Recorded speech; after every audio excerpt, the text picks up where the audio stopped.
Connector 500 कोटी रुपये खर्च करून त्याला कनेक्टर आपण ठरवला होता तो रद्द केला. त्यांना डबल टोल द्यावा लागतोय. त्यांना टोल माफी तुम्ही देणार आहात का?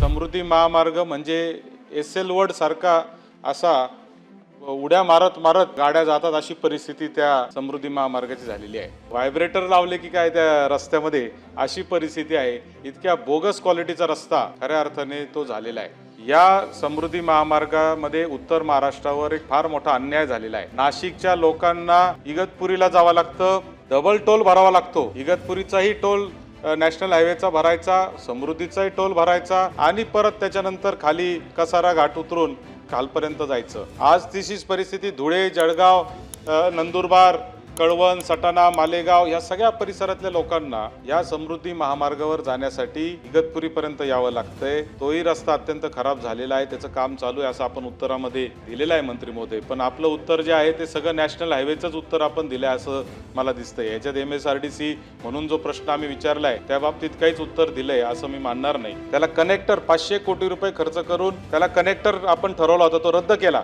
आणि आता त्यांना भरवीरला जावं लागतंय किंवा इगतपुरीला जावं लागतंय. त्याच्यासाठी त्यांना डबल टोल द्यावा लागतोय. तर त्याच्यामध्ये त्यांना टोल माफी तुम्ही देणार आहात का?